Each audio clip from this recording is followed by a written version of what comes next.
Gandang araw mga kaibigan. Bigyan natin ng reaksyon, opinion itong post ng TV Patrol.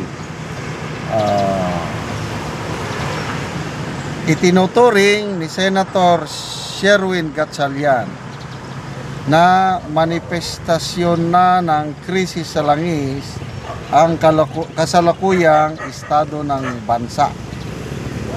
Kinontra naman ni Palace Press Officer Claire Castro ang pahayag ng senador at sinabing wala pang krisis dahil patuloy pa rin ang pag-aangkat at pagkuha ng supply ng produktong petrolyo.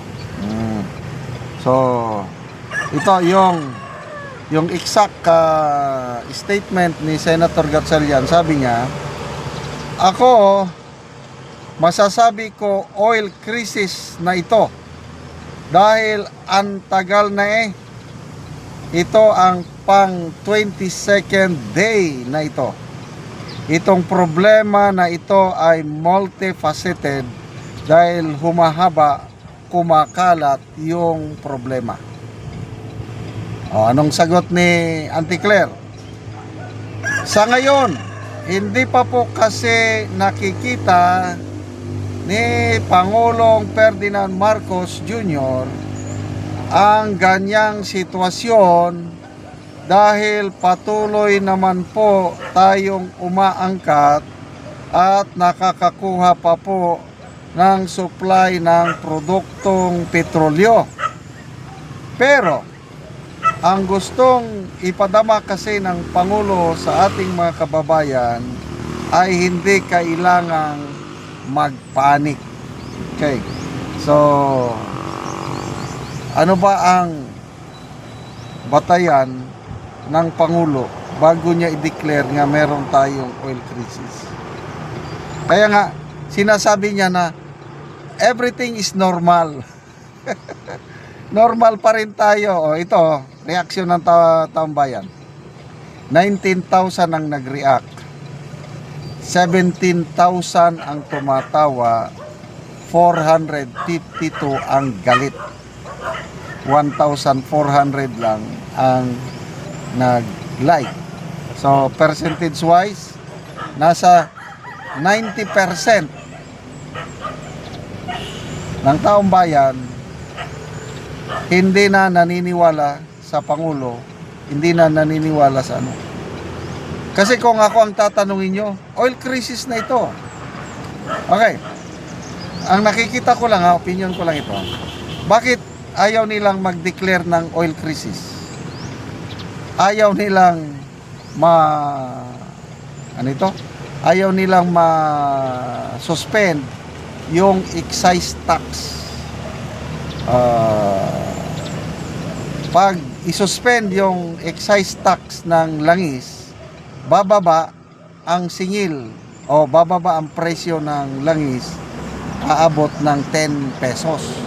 O di, ang laking tulong nun, di ba? Kailang ayaw ng palasyo, ayaw ng Pangulo na alisin yung excise tax kasi nasasayangan sila sa 136 billion na income ng gobyerno. So, dito mo makikita alin ang mas importante sa Pangulo. Yung matulungan niya ang taong bayan o yung makalikom ng buwis. Kung ako ang sasagot niyan, mas importante sa Pangulo yung makalikom ng buwis. Okay naman sana kung revenue generation, tax generation ang purpose. Basta lang yung buwis gastusin para sa taong bayan. Anong nangyari for the past 3 years? Trilyones ang nilustay. 1.45 trillion pesos according to Congressman Erese. Napunta sa kung saang proyekto. Korupsyon, kaliwat kanan. Kaya tax natin yun. Kaya ako wala na akong tiwala itong gobyernong ito na we need taxes. O yun, magbebenta sila ng ano? Magbebenta sila ng 3 government assets. 194 billion ang expected na income. O, saan nila gagamitin yon? Again, kung para sa taong bayan sana, no problem. Kaya lang, how can we be sure na yung 194 billion na mapagbentaan nila ng government properties mapupunta sa atin? Di ba? May malita issue pa eh. Hanggang ngayon, ayaw man nilang imbestigahan ng malita issue. Ito, malala ko, may isang professor,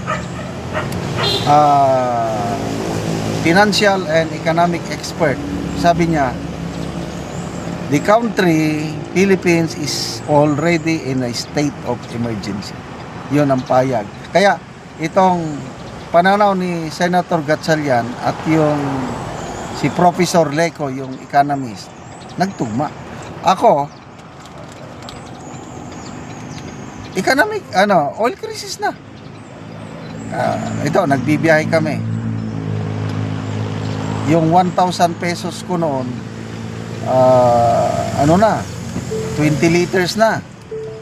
Ngayon,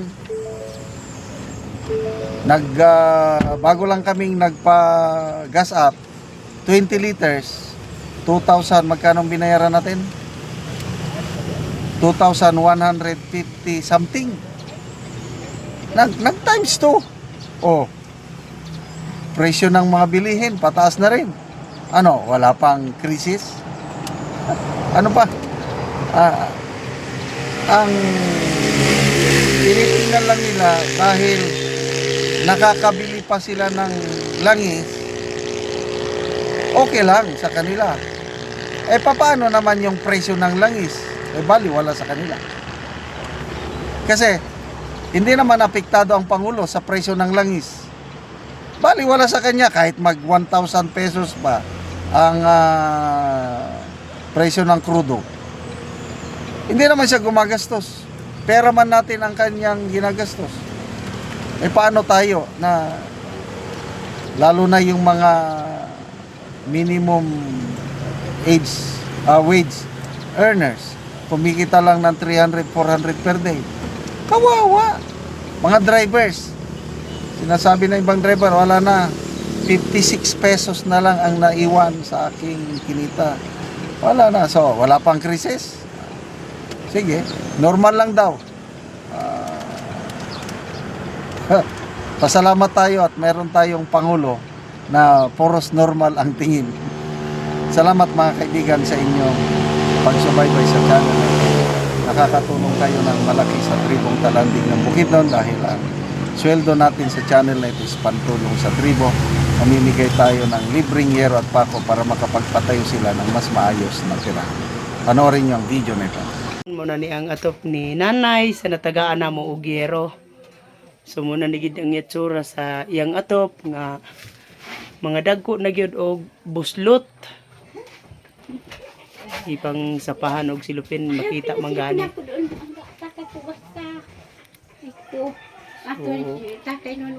Tungod sa kakaraan na. Titing pag matisa o kanyang ting mga Tekbang ka kaso ko man yan. Dagi-dagi nga pasalamat ko ha o kuan. O may bagya Karon mo na ni among gihatag nga yero.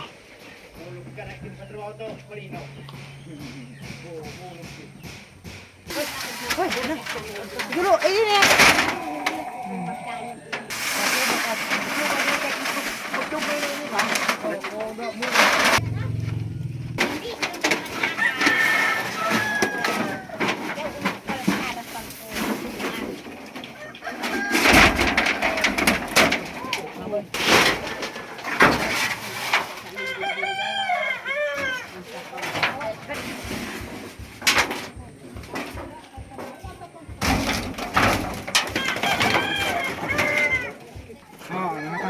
Balik ka ho binag.